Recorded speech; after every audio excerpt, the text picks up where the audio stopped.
Okay, welcome to our first lecture. What is psychology? This is our first unit.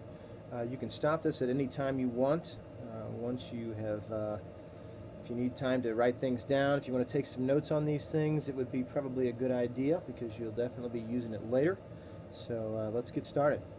Okay, so first, what is psychology? A basic definition that you will find in most textbooks. Every textbook's going to have a little bit different definition, but the first one, the one that we'll use, is a scientific study of behavior and mental processes. Well, this has got a lot of different things in it, even though it's a pretty short definition. But first of all, behavior. It's any action that others can observe or measure. This is almost anything. If you can think of it, it is considered a behavior. It could be things like walking, talking, sleeping, eating, blinking, picking your nose, standing up, scratching your head. These are all behaviors. Anything you can think that somebody would do would be considered a behavior. So that's a pretty broad definition.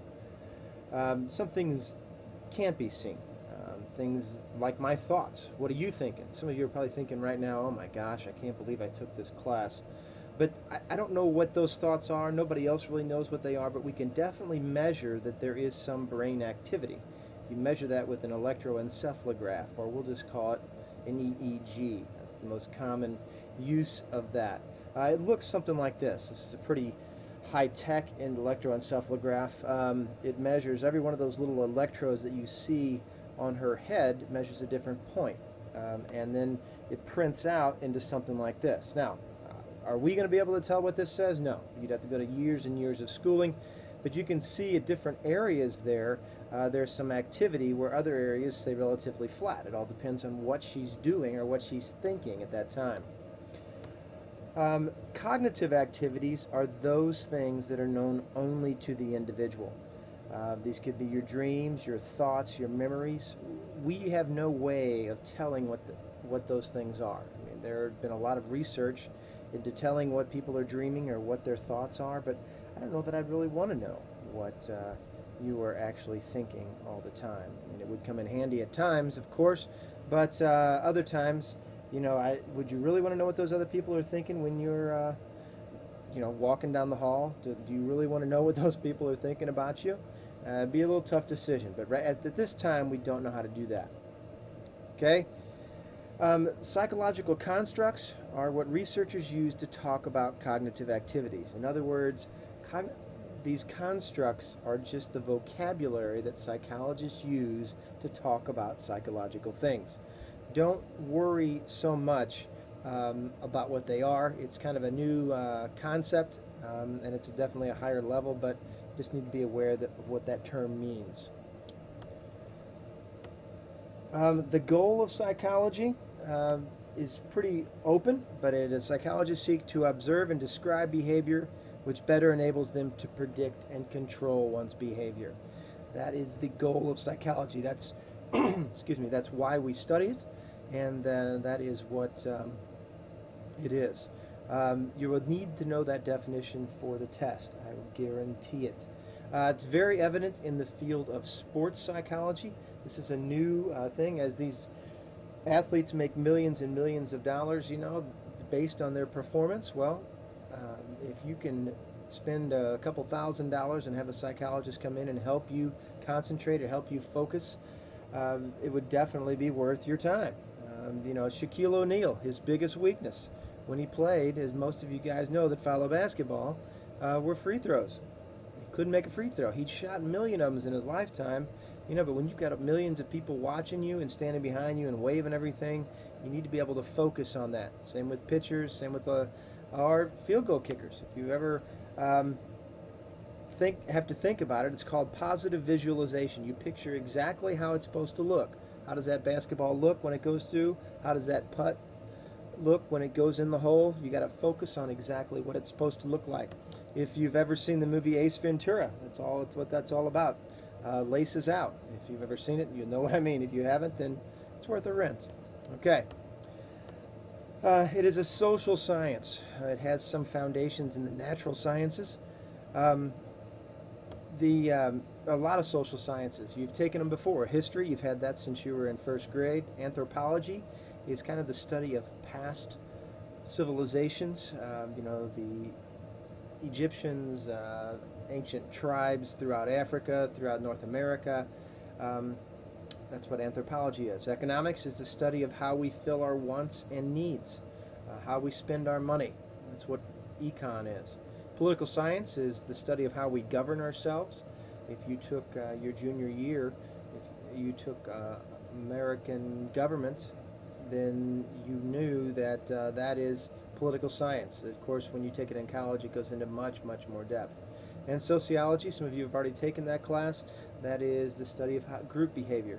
They talk about racism. They talk about age differences.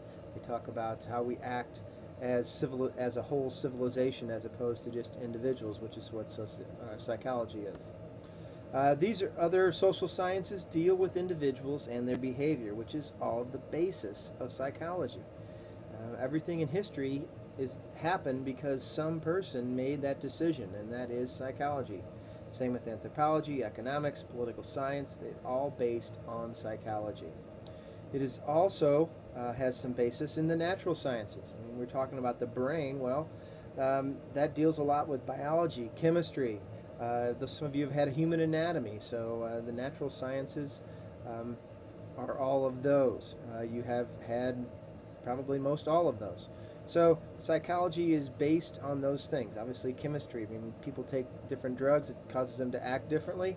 You can't watch TV without seeing some commercial talking about take this drug.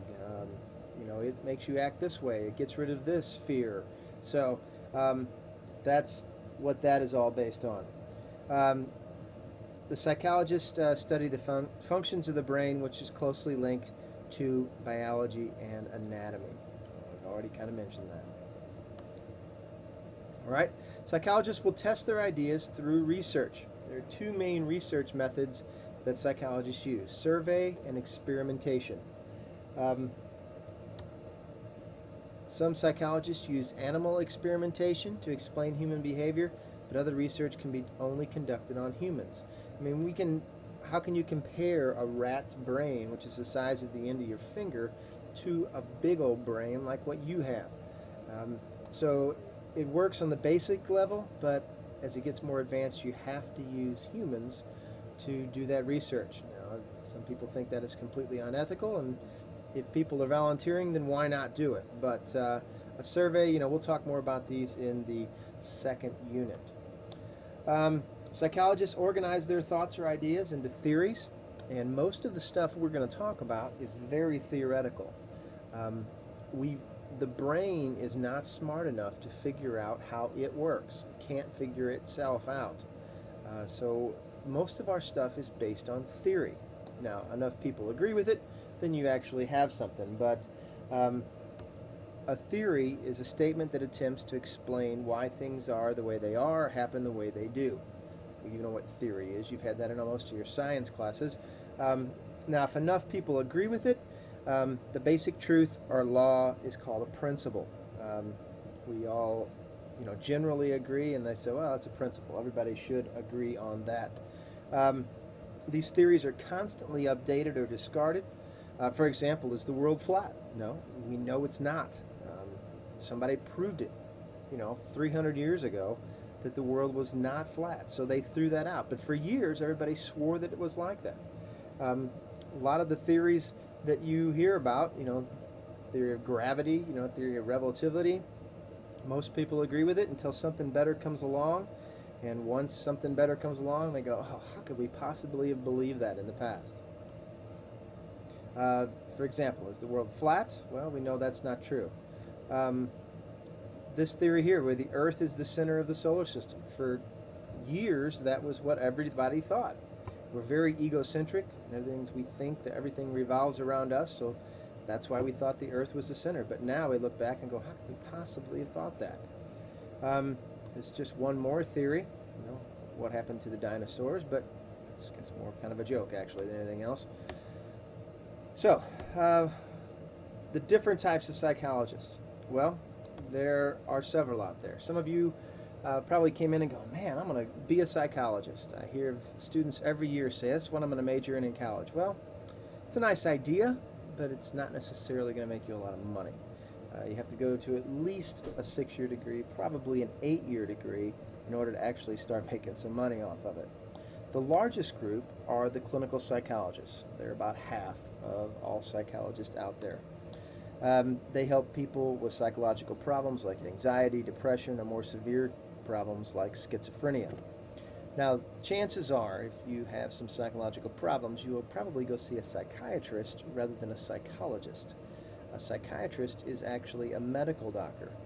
Um, the clinical psychologists do a lot of research. They are testing things. They're testing different drugs. They're interviewing people and trying to get a large enough database to where they can actually prove something. You find them in hospitals, prisons, universities. I mean, universities and prisons are great places to find subjects for different types of research because you've got people in universities that are always needing money, and you got prisons that are looking for something else to do. So there's a great place to find those kind of people. Don't confuse them, like I said, with a psychiatrist, a medical doctor who specializes in psychological problems that can prescribe medication for their patients. A psychologist cannot prescribe medication. A psychiatrist can. A psychiatrist is actually, like I said, a medical doctor. So they focus on the same things. The ones you see on TV, those are mostly psychiatrists, not psychologists. All right, the next group are the counseling psychologists. They use interviews and then test their and test. They use interviews, and test to identify their clients' problems. They mainly deal with people who have adjustment issues rather than serious disorders. If your parents get a divorce, that's quite an adjustment. You know, if you lose a sibling or a parent passes away or something horrible happens like that, a close friend perhaps, you might go see a counselor. A counseling psychologist would help you adjust to that. This is a group that most employer and family counselors fall into. You know, if you're going through marital problems and you're thinking about getting a divorce, you think you might go see some counseling. Those are counseling psychologists. A school psychologist. They work with schools to help students with any problem that interferes with learning. If you're having family problems at home, you know, your parents are going through a rough patch and you can't concentrate, a school psychologist would help you with that. We don't have an actual school psychologist here at Nixa, but we do have counselors, and those people kind of act as our school psychologist. But anything that helps you, that interferes with your learning, the school psychologist would handle it. They administer your IQ test, probably your other achievement test. Most of our tests that we take here at Nixa, there's usually a counselor involved in it somewhere. They may be in charge of student placement into special programs. If the student needs to take ALERT, which was our gifted program, they would place them in that particular group. Educational psychologists. This is more of on a broader scale. They're similar to school psychologists, but they're concerned with the course planning and instructional methods for an entire district. It's not so much individual schools. The research includes the way learning is affected by psychological factors, cultural factors, economic factors, instructional factors. How do the way we teach actually change what you learn? That's what the educational psychologists would focus on. They're the ones who write those standardized tests, the ACT or the SAT. The educational psychologist would be a consultant on that. The developmental psychologist, very interesting group here. They study the changes that occur throughout your lifespan. These are physical changes. Some of you have changed massively since you were a freshman. You've gotten bigger, you weigh more, you're much more mature, you don't look like freshmen anymore. I mean, we got some kids running around here that they don't look like freshmen either, but by the time they're seniors, they look like everybody else. Emotionally, your self-concept, your self-esteem, how do we change in that area? Cognitive things, thought processes from infant to child. We'll spend a whole unit on that. And socially, the formations of bonds between people. Is it just kiddie love, or is it actually something different once you get to be a senior? They deal with nature versus nurture, which we'll talk much more about. You can join us on the next tape.